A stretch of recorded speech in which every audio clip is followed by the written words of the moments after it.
Over the last decade, as many as 15,000 children in northern Uganda have been abducted from their homes, schools, and churches by a rebel group named the Lord's Resistance Army, or the LRA.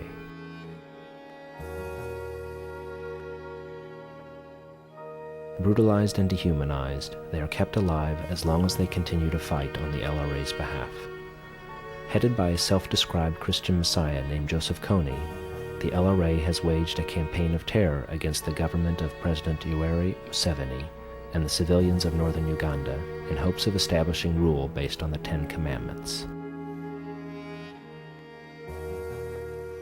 To date, the largest abduction of children has been at a girls' boarding school in the town of Aboke named St. Mary's College.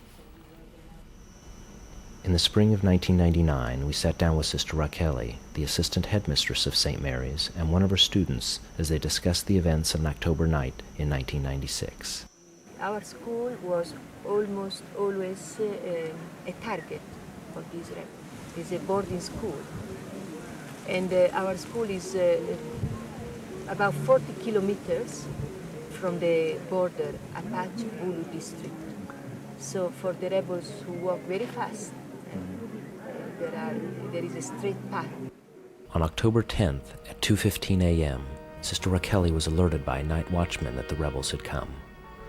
Believing the girls were safe behind the steel bars and doors of the dormitories, and fearing that the rebels would force her to open the gates if she confronted them, she decided to wait until the morning to check on the girls. The first daylight, Sister Alba stood up and few girls were looking for us, so they came towards us. And these girls crying, big tears coming down their cheeks. Sister, the rebels took all of us. The rebels had abducted 139 girls from the school. Josephine was one of them. As we were working with them, if you try to move away from the line, they just push you roughly, even beat you. Some girls were beaten.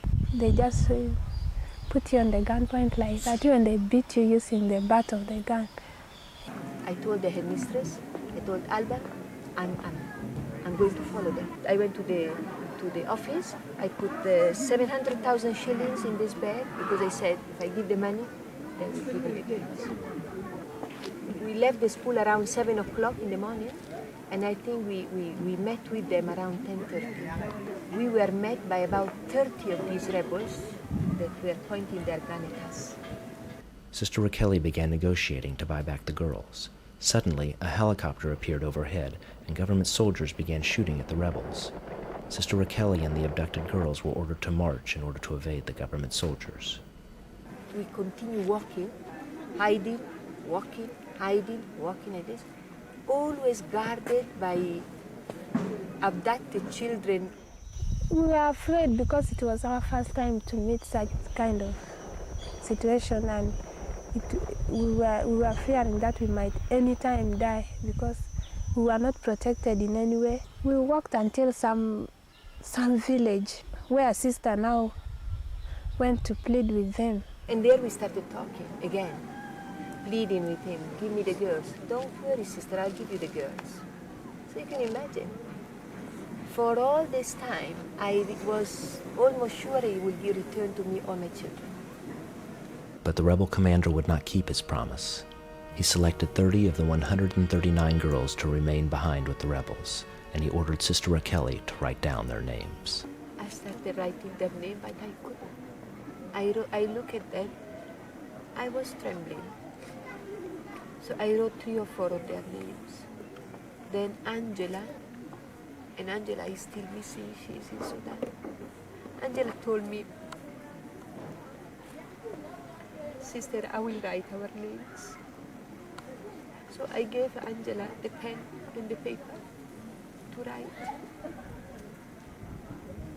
As I gave the paper and the pen to Angela, the commander sent for me, they called me. So I went back to him, and he had prepared tea and biscuit. So while Angela was writing the name of the girl, I was there with Mariano and the other commander, eating biscuit and drinking tea. I thought I would come back just as the same just as others had come back. But I was selected with the majority, with the rest of the girls who were 30 in number. So you were selected to come back with Sister Rachele? Others came back with Sister Rachele. But not you? Not me. Of the 30 girls forced to stay behind and fight with the Lord's resistance army, Josephine and 8 others managed to escape or were rescued by government soldiers. The fates of the remaining 21 girls are unknown.